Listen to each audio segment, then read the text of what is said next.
Cuando tú digas, Rita.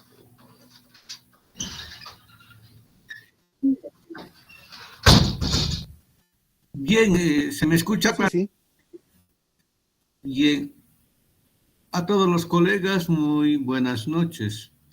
A nombre de la Academia Hispanoamericana de Complejidad,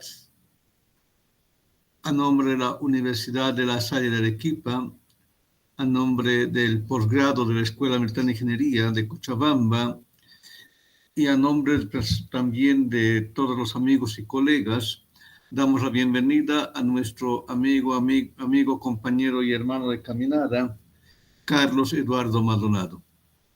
El doctor Carlos Maldonado realizó su PhD en filosofía en la Universidad de Leuven, Bélgica, su postdoctorado como visiting scholar en la Universidad de Pittsburgh, United States, postdoctorado como visiting research professor en la Catholic University of America, Washington, academic visitor, Facultad de Filosofía, Universidad de Cambridge, Inglaterra, profesor titular, Facultad de Medicina, Universidad del Bosque, doctor honoris causa por la Universidad de Timișoara, Rumania, 2015, doctor honoris causa otorgado por la Universidad Nacional del Altiplano, Puno, Perú, doctor honoris causa el Colegio de Morelos, México, 2022, el CEDES de la Universidad Autónoma del Estado de México, UAM, en el marco de doctorado en sostenibilidad, crea la cátedra Carlos Eduardo Maldonado en complejidad y sostenibilidad.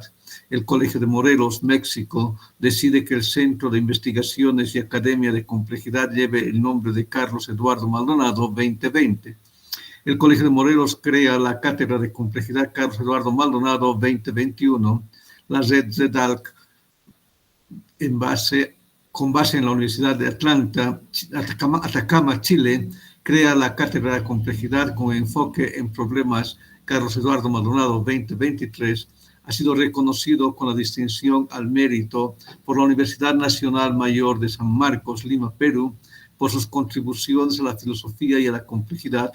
Socio honorario del IPSEM, Instituto de Pensamiento Complejo Edgar Morin, Perú, miembro del Consejo Nacional Asesor de la Red Colombiana de Nanotecnología, Premio Portafolio, mención honor categoría Mejor Docente 2008, profesor distinguido, por la Universidad de Rosario 2009, título honorífico, profesor visitante distinguido, Universidad UNAM, Managua 2017, reconocimiento internacional por excelsa trayectoria como investigador otorgado por la UTPL Ecuador, Loja, Ecuador 2018, Premio Internacional, Agencia Prensa América Internacional, Dr. Zenobio Saldivia, categoría Filosofía y Complejidad, Guayaquil 2018, visitante distinguido, distinción otorgada por el Consejo Municipal de la ciudad de Quetzaltenango, Guatemala, por propuesta de la Universidad de San Carlos 2018, elegido investigador de impacto por el concurso del CONICET Perú,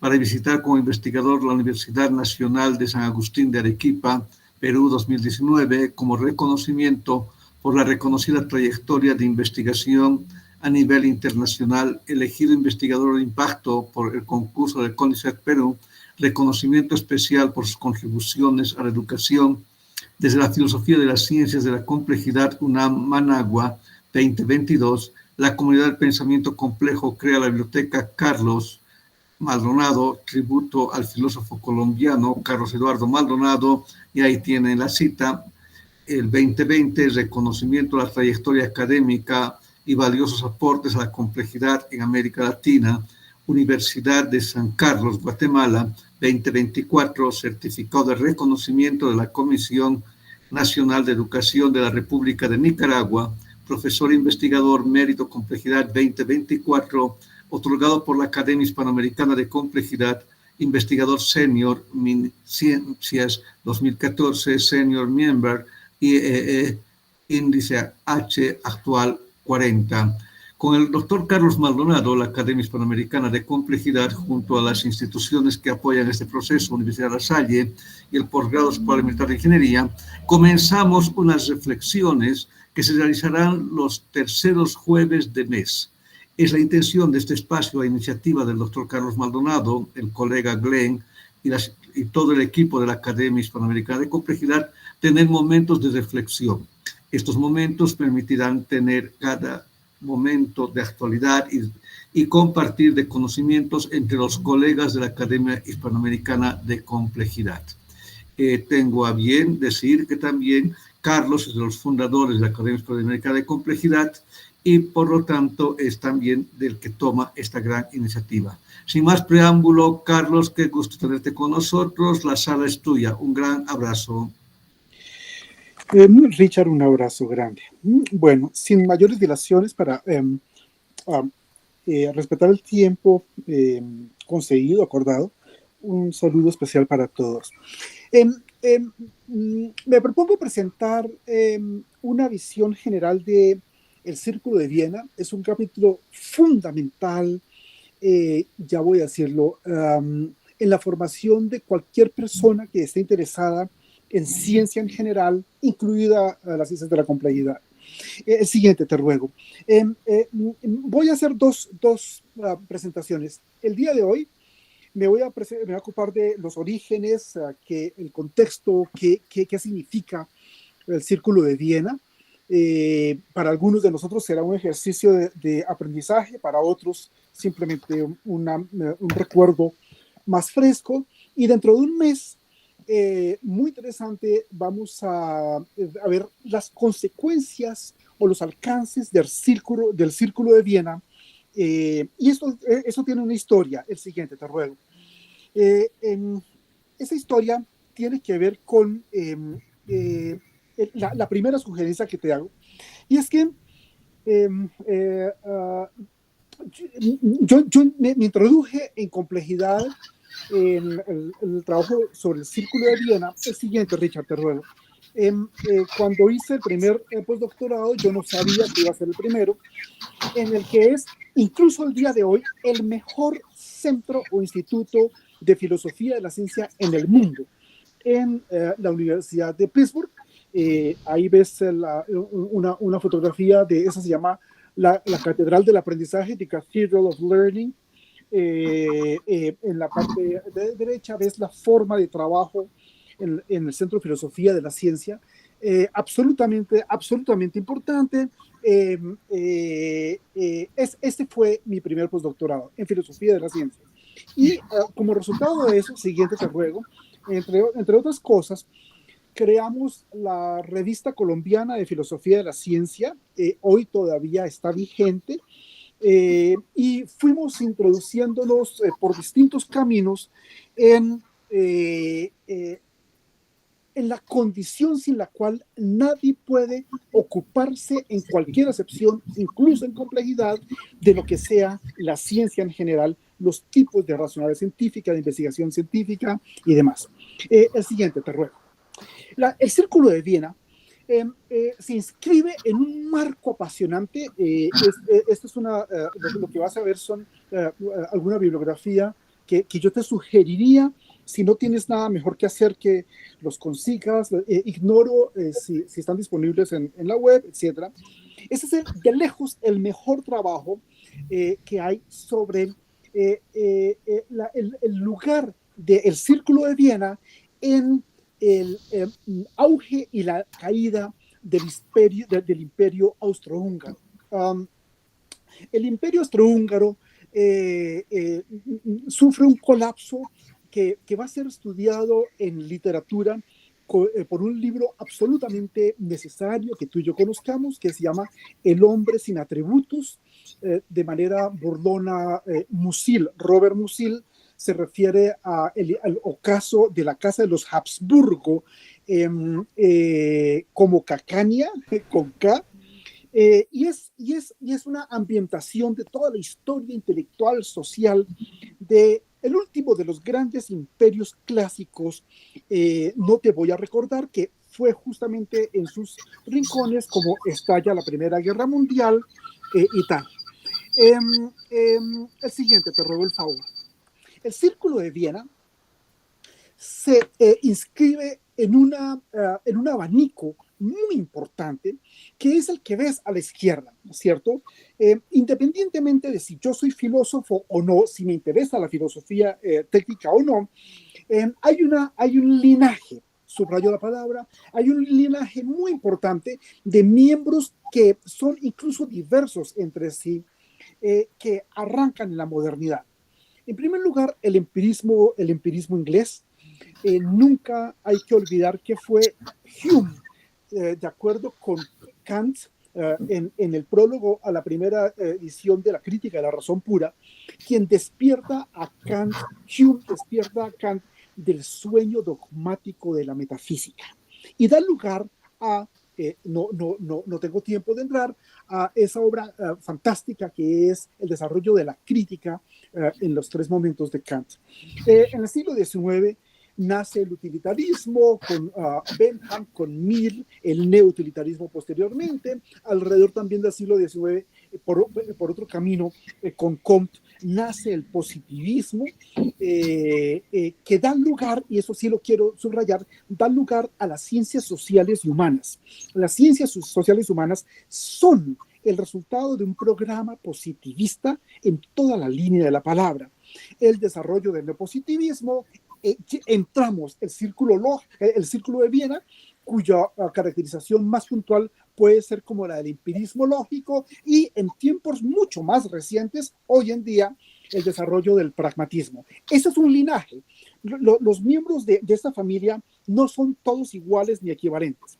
Como quiera que sea, el círculo de Viena nace, dicho negativamente, a partir del debate muy fuerte con el momento filosófico dominante a finales del siglo XIX y, comienzos del siglo XX en Europa, que eran los jóvenes neokantianos y los jóvenes neohegelianos. El siguiente, te ruego el favor.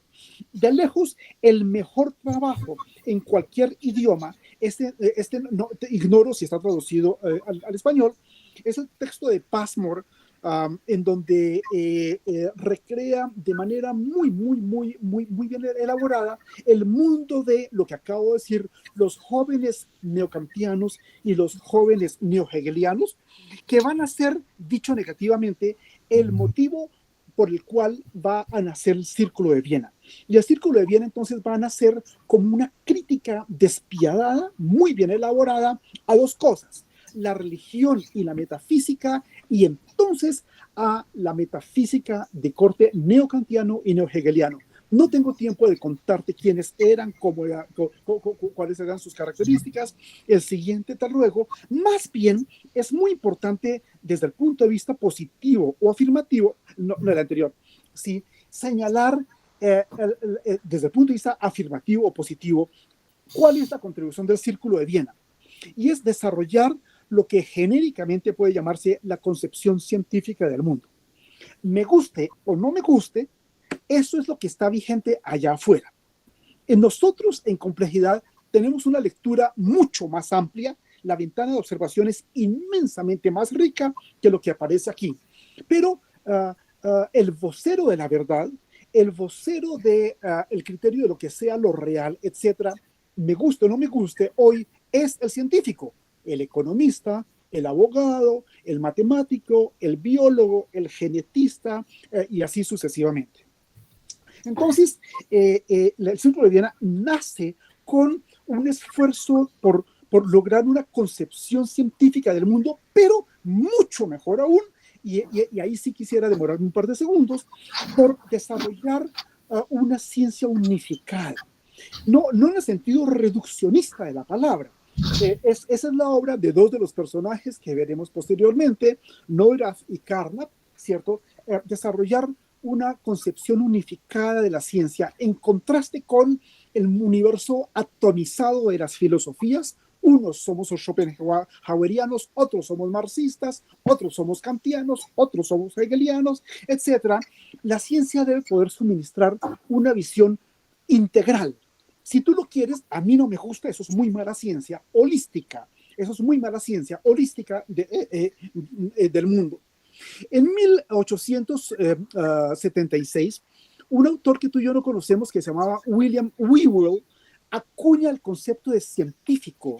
El concepto de ciencia ya existía desde el año 1600 y tanto, en el sentido como lo conocemos tú y yo, pero el concepto de científico, ¿cierto? Juan es un científico, Susana es una científica, lo acuña William Whewell, queriendo significar el que era capaz de moverse entre lenguajes, entre terrenos, entre áreas, entre problemas distintos o disímiles. Desafortunadamente, el científico termina convirtiéndose en el especialista. Vale recordar cómo se llama toda la obra de Weber, ¿cierto? Y entonces yo soy economista. ¿Qué hacemos los antropólogos? Los antropólogos hablamos de antropología, vamos a congresos de antropología y publicamos en revistas de antropología. ¿Qué hacemos los educadores? Hablamos de educación, vamos a congresos de educación y publicamos en revistas de educación, y así sucesivamente. Dicho eso, el siguiente, te ruego el favor, y este es un rasgo que a algunos nos gusta mucho y a otros nos pone muy nerviosos. El Círculo de Viena era, no en un sentido, en la época, en el momento, era un movimiento filosófico y científico de izquierda. Los latinoamericanos nos ponemos nerviosos a veces cuando escuchamos izquierda, etcétera, ¿cierto? Pero sí quiero decirlo. A propósito de un texto, ese es un texto muy, muy hermoso. Cuando puedas, míralo, el auge y la caída del Círculo de Viena, alrededor de la figura más importante de todo el círculo, que se llamaba Maurice Schlick, ¿cierto? Y el Círculo de Viena estrictamente tiene lugar después de la Primera Guerra Mundial, y en los albores ya Hitler, ¿cómo se llama? Ha sido elegido como canciller el 1 de enero de 1933, y ya ha empezado la Noche de los Cristales, etc. Schlick va a ser asesinado en el edificio de la universidad, y con Schlick entonces a todo lo que significaba el Círculo de Viena por parte de los nazis y de los fascistas. Eso es muy interesante. Primera y única nota de pie de página de esta conferencia. Ten en general cuidado con los filósofos. Los filósofos son veleidosos, y los filósofos, en el sentido técnico de la palabra, hay quienes han sido partidarios por acción o por omisión de regímenes verticales, dictatoriales o violentos. 1. Punto aparte. 2. Ten cuidado en general con los científicos, porque los científicos, por acción o por omisión, en ocasiones han sido partidarios ¿cómo se llama?, de regímenes dictatoriales, verticales o violentos. Pero, y este es un motivo de reflexión para un segundo tiempo, un tercer tiempo, no ha habido en la historia de la lógica ningún lógico que haya sido partidario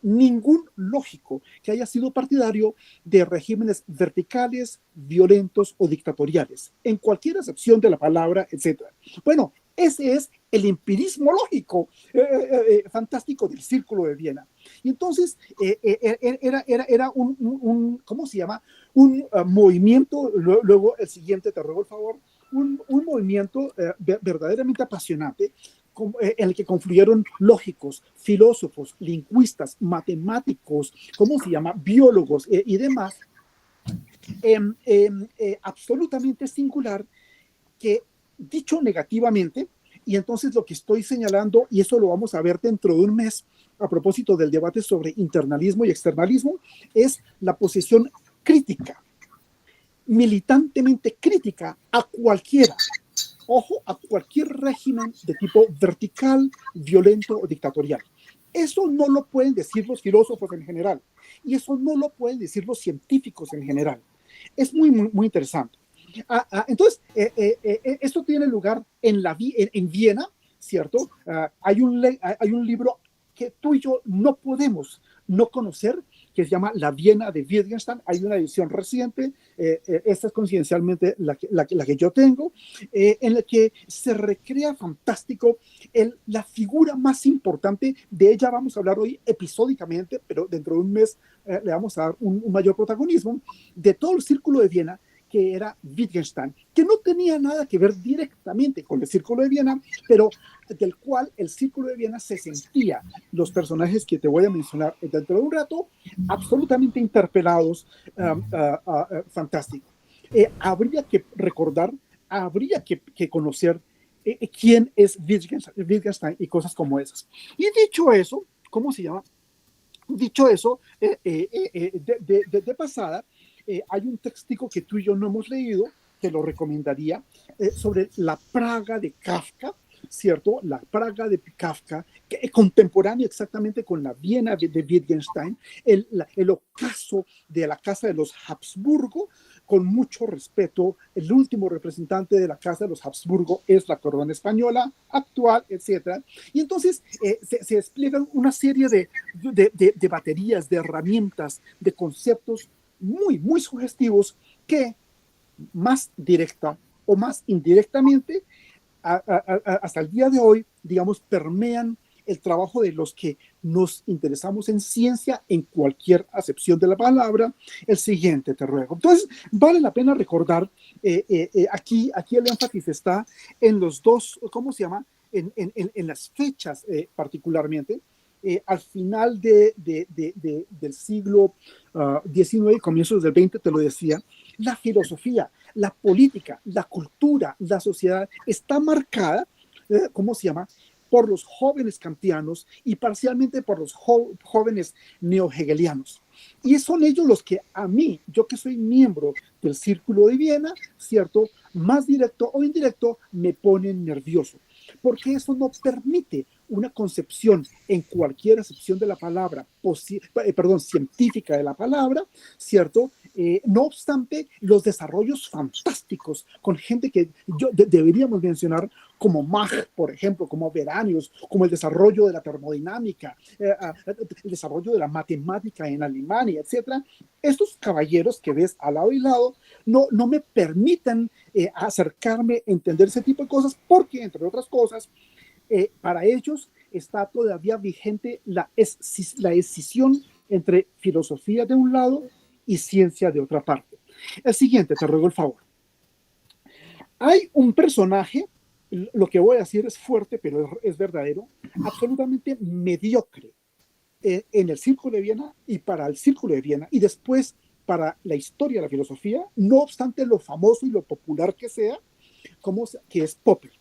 Popper nunca fue admitido, a pesar suyo, él quería ser admitido en el Círculo de Viena y por mediocre no lo logró. Luego te contaría por qué Popper se hace famoso en Inglaterra, en otro contexto y cosas como es.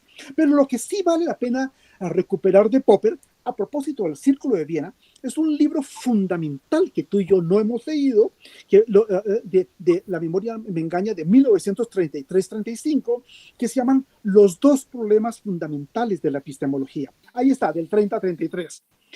Los dos problemas fundamentales de la epistemología, dice Popper, son el problema de la inducción y el problema de la demarcación.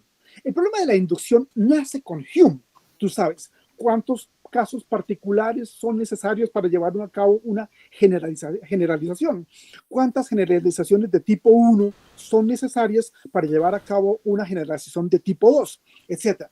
Y entonces, y el otro problema es el de la demarcación, justamente distinguir entre la ciencia y la falsa ciencia, entre la filosofía y la pseudofilosofía, entre el buen conocimiento y el conocimiento que solo pretende ser. Y entonces dice Popper, yo resolví, ojo, hay que tener mucho hígado y lo peor de todo es que sí lo resolvió, yo resolví el problema de la inducción. Y lo resolví en ese texto maravilloso que se llama Los dos problemas fundamentales de la metafísica, y el problema de la demarcación queda todavía pendiente. De él nos vamos a ocupar en el marco de la visión general del Círculo de Viena dentro de un mes. El siguiente, te ruego el favor. De lejos, el mejor libro, son aproximadamente unas 800 páginas, ¿no es cierto? El mejor libro sobre el Círculo de Viena es el trabajo de Stadler. Ahí está, sobre empirismo lógico. Recuerda, por favor, lo que te acabo de mencionar hace un rato sobre el carácter. Es la última vez, presento disculpas que lo voy a repetir. Hay filósofos que son veleidosos y partidarios de posiciones verticales y violentas. Hay científicos que son pretenciosos y son partidarios de posiciones dictatoriales o excluyentes. No hay en toda la historia de la lógica un solo lógico que haya sido partidario en ningún sentido de la palabra de posiciones verticales, violentas o dictatoriales. Y ese es el mérito del conocimiento de cosas como esas, y es lo que explora, ¿cómo se llama? Stadler, en un texto absolutamente sugestivo que yo te propondría algún momento pegarle una mirada. El siguiente, te ruego el favor. ¿Quiénes son? Entonces son dos o tres las transparencias que vienen. ¿Quiénes son los nombres centrales del Círculo de Viena? Que se reunían en la Universidad de Viena, ¿cómo se llama? Motivados por Maurice Schlick, y ¿cómo se llama? Y ocasionalmente en alguna casa, una de ellas en la casa de Wittgenstein. Como sabes, el papá de Wittgenstein tenía demasiado, pero sí, demasiado dinero. ¿Cómo se llama? Eran esos. El orden no importa. Ahí están numerados, pero el orden no importa. Para los que somos economistas, von Mises en la escuela austríaca es sumamente importante, ¿cierto? En la epistemología es imposible no conocer los trabajos de Neurath. ¿Cómo se llama? En lógica, los trabajos de Menger y tal. El siguiente, te ruego el favor, Carnap, absolutamente determinante.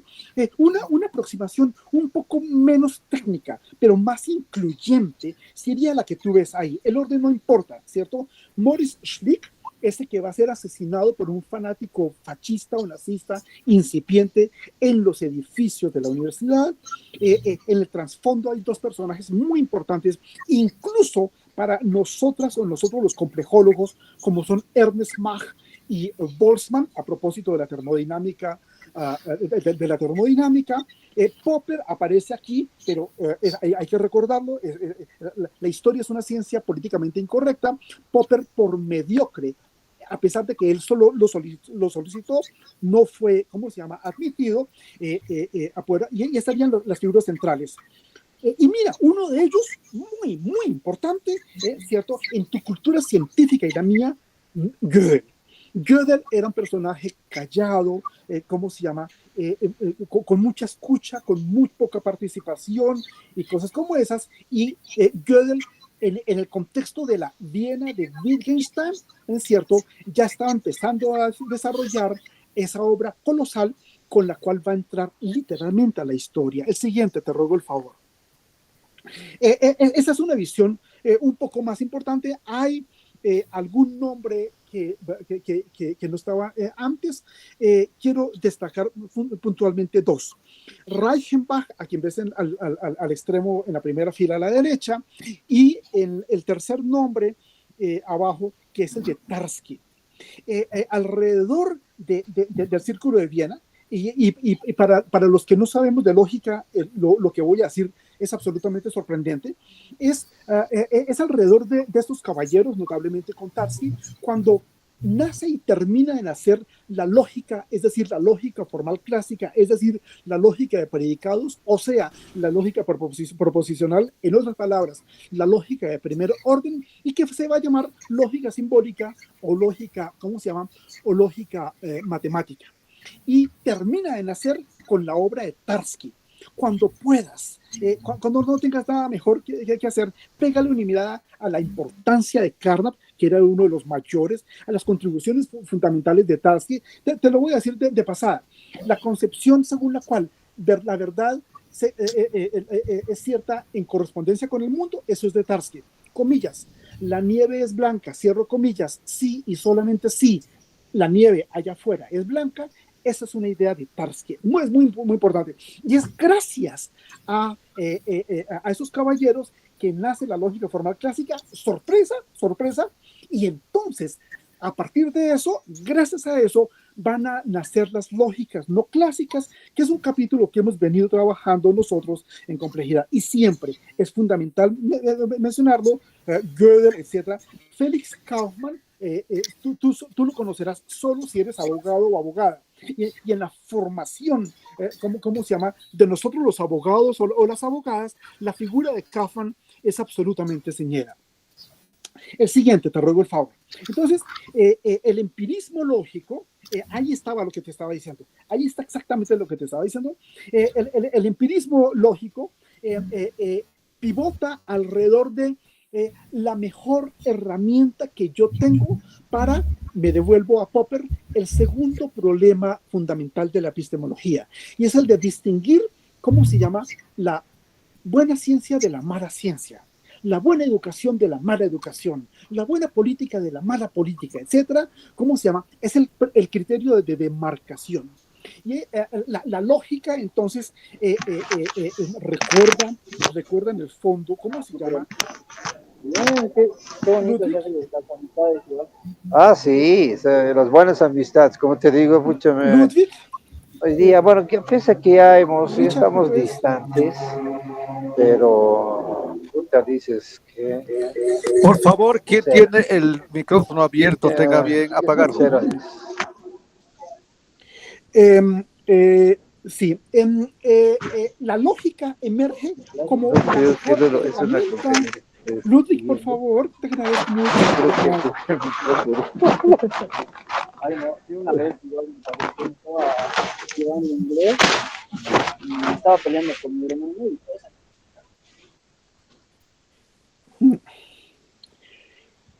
Como la mejor herramienta, como el criterio de marcación. Y entonces, esto es importante en tu cultura científica y la mía, la lógica formal nace con Boole, ¿cierto? En 1848 y termina en hacer con Tarski. Hay un libro absolutamente genial, maravilloso, ignoro si está traducido al español, que es el que ves ahí de Van Heijenoort, que se llama De Frege a Gödel. Solo como chisme de pasada, Frank Heijenoort, ¿cómo se llama? Era un trotskista y participó, ¿cómo se llama? En la defensa de Trotsky en Ciudad de México cuando intentó ser asesinado y cuando finalmente fue asesinado por Stalin en una historia que tú y yo conocemos. Frank Heijenoort estuvo ahí. Y después de esa experiencia política, de esa experiencia militante, se devuelve a Harvard y escribe el texto que tú estás viendo ahí, absolutamente maravilloso, de sobre qué el tema es, te das cuenta, el de, ¿cómo se llama? Desarrollar criterios que me permitan distinguir quién dice babosadas y quién dice cosas más o menos serias. El siguiente, te ruego el favor. Y en cualquier caso, la columna vertebral de eso que genéricamente se llama el Círculo de Viena, pivota alrededor de la figura de Wittgenstein. Los que no hemos estudiado Wittgenstein, ignoramos que hay dos Wittgenstein. Los que no hemos estudiado, recordamos que está el Hobbit Wittgenstein, que escribe el Tractatus. Su director de tesis fue, ¿cómo se llama? Bertrand Russell. Bertrand Russell señaló expresamente Wittgenstein es un genio, ¿cierto? Es de los pocos libros en la historia de la filosofía y de la ciencia que no tienen ninguna citación, ningún libro, etcétera, justificadamente, ¿cierto? ¿Qué hace Wittgenstein en el Tractatus? Ya lo sabes, de manera muy sumaria, ¿cierto? De aquello que no se puede hablar es mejor callar. El mundo es aquello que viene al caso. Die Welt ist alles, was der Fall ist. Fantástico. Y pasa un tiempo con avatares personales, ¿cómo se llama? La participación en la guerra mundial, etc. Y escribe una obra radicalmente distinta, perfectamente distinta. Son dos filosofías diferentes, que son las investigaciones filosóficas, ¿cierto? ¿Por qué el lenguaje? ¿Por qué el Tractatus? ¿Por qué las investigaciones filosóficas? Eso tiene que ver con la familia que te mostré al comienzo, y es que parte del trabajo que hacemos nosotros en el Círculo de Viena es estudiar el uso del lenguaje. Van a pasar, eso te lo voy a mostrar dentro de un mes, muchos años, y en 1962, un filósofo muy importante en esta familia, ¿cierto? Que se llama John Austin, va a escribir un texto fundamental que se llama Cómo hacer cosas con palabras. How to do things with words, y desarrolla lo que vamos a conocer como la función performativa del lenguaje. Hacemos cosas con las palabras hacen cosas. Bueno, eso es lo que está en el debate sobre si lo que recuperamos es el primer Wittgenstein, si lo que recuperamos es el segundo Wittgenstein, ¿cierto? Y que es en ocasiones como amor y en ocasiones como odio lo que define íntegramente al Círculo de Viena. El siguiente, te ruego el favor. Esta primera visión general encuentra este libro. Afortunadamente está traducido al español, ¿cierto? El texto de Reich, que es absolutamente magistral, que nos permite entender que a raíz de la Segunda Guerra Mundial, ¿cierto? Toda la filosofía de la ciencia emigra hacia Estados Unidos. Eso no tiene que ver con la CIA y con el imperialismo, cosas como esas. Eso tiene que ver con el hecho de que Austria sucumbe, el imperio austrohúngaro sucumbe. Eso tiene que ver con el hecho de que el nacionalsocialismo elimina cualquier atisbo de buena ciencia, de buen pensamiento, y entonces el refugio que encontramos nosotros, matemáticos, lógicos, físicos, biólogos, genetistas, a falta de algo mejor, es hacia los Estados Unidos. Y entonces, cuando emigramos a Estados Unidos, recuerda von Neumann, recuerda el propio Gödel, recuerda, ¿cómo se llama? Einstein y demás, la filosofía de la ciencia acentúa el carácter lógico o logicista, que va a dar lugar a otra serie de temas y de capítulos, uno de los cuales muy importante son los trabajos de von Quine, que algunos no conocemos muy bien, y digamos, te terminaría en términos de lectura interna o bien de lectura externa, ese capítulo absolutamente singular, que es el Círculo de Viena. Me ha ajustado los 40 minutos de exposición, ¿cierto? Habíamos platicado la posibilidad de eventualmente hacer preguntas, comentarios, cosas como esas. Te agradezco inmensamente a todas, a todos, a cada uno, y bueno, estoy abierto a cualquier cosa. Agradecemos a Carlos toda la presentación, como siempre, adelante, siempre provocándonos. Y si alguien tuviera alguna pregunta, tenga bien levantar la mano, por favor, y pasamos a las preguntas.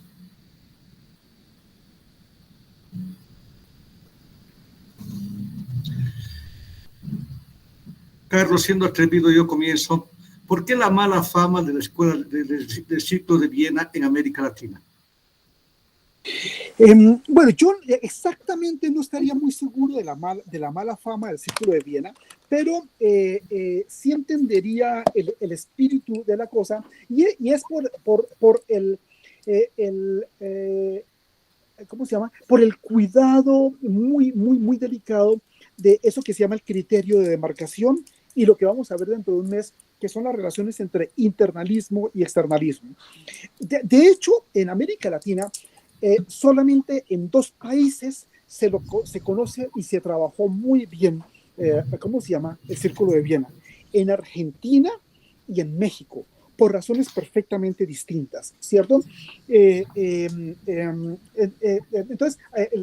en Argentina hay todavía, incluso en el gobierno actual, ¿cierto? Un núcleo muy sólido que trabaja lógica, filosofía de la lógica, ¿cómo se llama? Filosofía analítica, el análisis sobre los usos del lenguaje. Eso es muy importante. Que la inmensa mayoría de los problemas se resuelven en términos de lenguaje, se abordan en términos de lenguaje y se resuelven en términos de lenguaje. Bueno, sería deseable, más bien, Richard, con mucho afecto, sería deseable que en América Latina por lo menos nos paseáramos.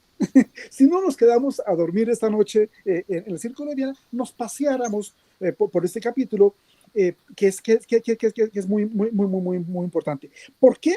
No lo quisiera repetir. Porque el valor de la lógica es que me enseña, en contraste con la filosofía en general y en contraste con la lógica en general, a no agachar la cabeza ante posiciones verticales, dictatoriales, violentas, excluyentes y demás. Los filósofos, muchas veces, esa sería otra conversación distinta, los científicos muchas veces, incluso los médicos, lo que tú quieras, sí han caído en cosas como esas. Entonces cumple una función aséptica, en el sentido primero de la palabra, una función aséptica. Y hay que saber de lógica, y la mejor puerta Así, simplemente es la puerta. ¿Qué hay detrás de la puerta? Yo no sé, pero la mejor puerta para entrar en eso es el empirismo lógico y por consiguiente el Círculo de Viena. Gracias, Carlos. Si alguien tiene alguna pregunta, por favor.